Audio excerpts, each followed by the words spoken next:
ओम नमः शिवाय। श्री शिवाय नमस्तुभ्यम। हर हर महादेव। आज हम फिर से आए हैं परम पूज्य गुरुदेव प्रदीप मिश्र जी के नए अचूक उपाय को लेकर, जो कि हम अच्छे से सुन के समझ के आप तक पहुंचाने की प्रयास कर रहे हैं। आज गुरु जी ने बिल्कुल नया उपाय, अचूक उपाय के बारे में बताया है। वो है अमावस्या के दिन में करने का उपाय। अमावस्या के दिन परम पूज्य गुरुदेव जी कहते हैं, अमावस्या के दिन शाम के समय, प्रदोष काल के समय यानी शाम के टाइम में आपके घर के पास कोई भी नदी हो, नाला हो, तालाब या कुआं कोई भी अगर आपके पास में हो तो शाम के समय में वहां बस एक घी का दिया जला दें।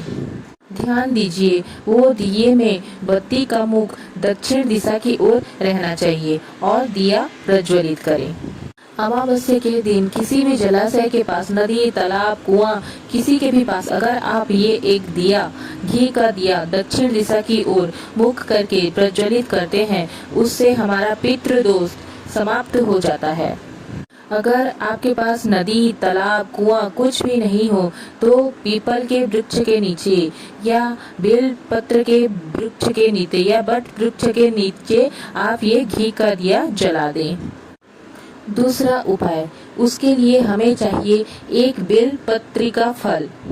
बेल का फल को ले लें और उसके अंदर का जो गुर्दा होता है, उसके अंदर का जो हिस्सा होता है उसको निकाल लें और उस बेल के फल के नीचे अंदर में आप आटा सेक कर उसमें शक्कर मिलाकर डाल दें।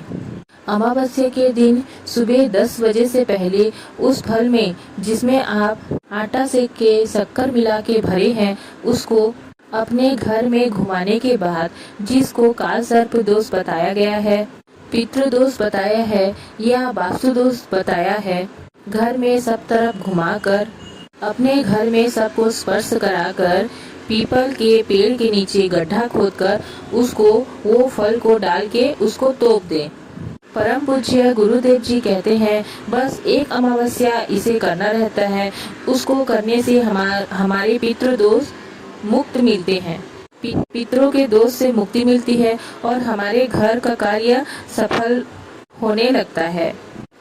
तीसरा उपाय, परम पूज्य गुरुदेव जी कहते हैं कि जो परीक्षा में बैठ रहा है और वो जितना भी कोशिश करने के बाद भी वो परीक्षा से बाहर नहीं निकल पा रहा है, उसको सफलता नहीं मिल रही हो, तो वो क्या करें। परम पूज्य गुरुदेव जी कहते हैं, जो गाय होती है हमारी गौ माता, उसकी दोनों सींग के बीच का भाग, ऊपर का भाग, जिसको हमारे यहाँ कैलाश पर्वत माना गया है, उस पर शहद लगाकर, उसके अग्रभाग पर शहद लगाकर, फिर एक बेलपत्री लेकर उसके मध्य भाग पर सींग का शहद लगाकर शिवलिंग पर चिपका दीजिए। शिवलिंग पर चिपकाने के बाद भगवान ओमकार का नाम लेकर उसको निकाल लें और उसको अपने घर लाके चंदन के साथ वो शहद को मिला के अपने माथे में चंदन के साथ मिला के उसका टीका लगाएं। टीका लगाने के बाद जाके परीक्षा में बैठिए। फिर देखिएगा, परम पूज्य गुरुदेव जी कहते हैं कि जितना आपने पढ़ के गया है, जितना आपने याद करके गए हैं, वो सब आपके सामने, आपके सम्मुख में होगा। फिर आप देखिएगा, वो एग्जाम को आप बहुत ही सरल तरीके से क्लियर कर सकते हैं। चौथा उपाय, परम पूज्य गुरुदेव जी कहते हैं, जिसको बहुत ही समस्या हो, ज्यादा दुख हो, संकट बहुत ही भारी हो, इतना बड़ा संकट है कि वो निकल ही नहीं पा रहा हो, ये सब समस्या को दूर करने के लिए परम पूज्य गुरुदेव जी ने एकदम नए अचूक उपाय के बारे में बताया है। उसके लिए हमें चाहिए एक लोटा जल, थोड़ा सा चंदन और एक सफेद फूल। जो आपने एक लोटा जल लिया है उसमें थोड़ा सा चंदन का छींटा लगाएं और अगर आपको लाल चंदन मिल जाए तो आप वो एक लोटे जल में लाल चंदन का ही छींटा लगाएं।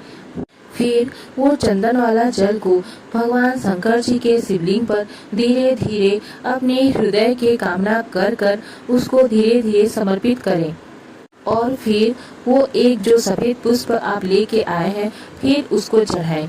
फिर देखिएगा आपके घर की सारी समस्या, सारे दुख कष्ट जरूर दूर हो जाएंगे। 5वां उपाय, अगर किसी को बहुत ही ज़्यादा रोग हो, परम पूज्य गुरुदेव जी कहते हैं रोग ऐसा हो कि वो दवाई खाने से भी, दवाई कितनों खाने से भी वो खत्म नहीं हो रहा हो, रोग समाप्त नहीं हो रहा हो, तो आप 3 जगह में जल चढ़ाना प्रारंभ कर दीजिए। देखिएगा आपको 1 हफ्ते से ज़्यादा चढ़ाना ही नहीं पड़ेगा और आपका रोग दूर हो जाएगा। सबसे पहले बेलपत्री के पेड़ के नीचे आपको क्या करना है, एक पात्र में जल लेना है और उसमें 2 चावल के दाने डालना है और उस जल को सबसे पहले बेलपत्री के पेड़ के नीचे चढ़ाएं, दूसरे में पीपल के पेड़ के नीचे वो जल को चढ़ाएं और तीसरे में समी पेड़ के नीचे या फिर आंवले पेड़ के नीचे वो जल को चढ़ाएं। ये दोनों पेड़ में से किसी एक पेड़ के नीचे जल चढ़ाएं। फिर देखिएगा बस आप 1 हफ्ता ये 3 जगह में जल चढ़ाएंगे। फिर जिसको बहुत ही ज़्यादा रोग हो देखिएगा वो तुरंत ही ठीक हो जाएगा। अगर आपको हमारा ये उपाय अच्छा लगे तो हमारे चैनल को लाइक करें, सब्सक्राइब करें एवं ज़्यादा मात्रा में शेयर करें। अगले बार मिलते हैं फिर नए वीडियो के साथ। हर हर महादेव।